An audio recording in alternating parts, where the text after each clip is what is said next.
नमस्कार बंधु माने आमे समस्ते धन घर गाड़ी चाहूँ किंतु असल सुख केउठी अछि ता अनेक जानु नाहंती। आज मु कहिबी सेही 10टी जीवन सत्य जहा अनुसरण कले आपण मनरु सुखी होई परिबे। भिडियोटी को शेष पर्यंत देखंतु। नंबर 1 सकाळ शीघ्र उठी शांति समय रे निज पई रखंतु। सकाळ समयठी हेउची जीवनर सबुठारु पवित्र और शक्तिशाली समय। जेतेबेले पृथ्वी शांत रहे और प्रकृति नुआ आरंभर संदेश देउथाय सेही समय रे भगवान को स्मरण किबा किछि मिनिट ध्यान कले मनर अशांति दूर हुए और समग्र दिनटा सकारात्मक शक्ति रे भरी जाए। नंबर 2 अन्यक सहित तुलना करी निज सुख को नष्ट करंतु नहीं। आमे अनेक समय रे अन्य लोकंक सफलता धन और सुख देखी निज जीवन को छोट भाबी थाउ, किंतु एहा मने रखंतु प्रत्येक लोकंकर समय परिस्थिति और भाग्य अलग थाए। तेणु तुलना करिबारे केवल दुख बढ़े, सुख केबे मिले नहीं। एबे आमे जानिबा नंबर 3 मनरे क्रोध ईर्ष्या और घृणा रखिले शांति केबे मिलिब नहीं। जेतेबेले आमे मनरे खराब भाव धरी रखि थाउ सेही भाव गुड़िक आम मन को धीरे धीरे खाई देउथाय। तेणु क्षमा करिबा सिखंतु, छाड़ी देबा सिखंतु, कारण जो लोक क्षमा करि पारे से लोक मनरु सबठारु अधिक सुखी रहे। नंबर 4 माता पिता और बड़ मानक आशीर्वाद को जीवन ठारु सबठारु बड़ धन भाबंतु। घरे जेउठारे माता पितांक सम्मान हुई सेठारे शांति और समृद्धि आपे आपे आसी थाए, कारण तांका आशीर्वाद हेउची एमिति एक शक्ति जहा जीवनर बड़रु बड़ समस्या को मध्य सहज करि दिए। नंबर 5 अधिक आशा नहे अधिक कृतज्ञता रखंतु।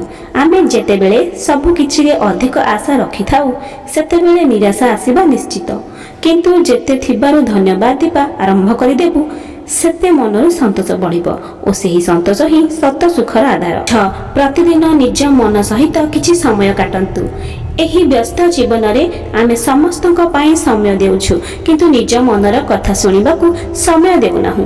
तेणु प्रतिदिन किछि समय शांत होई बसंतु, निज भूल भाबंतु, निज स्वप्न भाबंतु, ताहाले मनर भार कमी जिवो। एबे आमे जानिबा नंबर 7 सरल और सत्य जीवन जियंतु।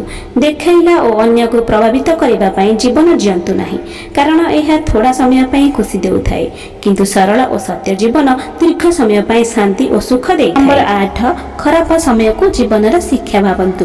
जीवन रे कष्ट और समस्या आसीबा स्वाभाविक, किंतु एहा हमको भांगिबा पाई नहे सिखाइबा पाई आसे।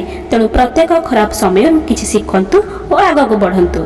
शरीर सुस्थ रखिबाकू आदत करंतु। सुस्थ शरीर हेउछि सुखी जीवनर मूलभित।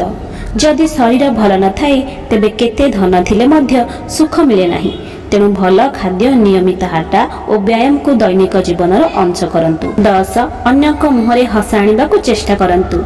जेतेबेले आपण काहार दुख कमाइबाकू चेष्टा करंती किंबा छोट एक सहाय्य करंती सेतेबेले जे आनंद मिले सेहिटा पृथ्वीर सबुठारु शुद्ध और सत्य सुख। बंधु माने सुख केउंठी बाहरे खोजिबा दरकार नाही, सेहिटा आम भितरे अछि। केवल आमकू निज चिंताधारा और आचरण को बदलाइबाकू पड़िबो। आपण जदि एही 10टी कथा को जीवन रे आनी पारिबे तेबे निश्चित भाबरे आपण मनरु सुखी हेइ पारिबे। भिडियोटी भल लागिले लाइक करंतु, चैनल को सब्सक्राइब करंतु एवं कमेंट रे लिखंतु मु सुखी हेबी। जय जगन्नाथ। भिडियोटी को शेष पर्यंत देखिथिबारु आपण मानकु धन्यवाद।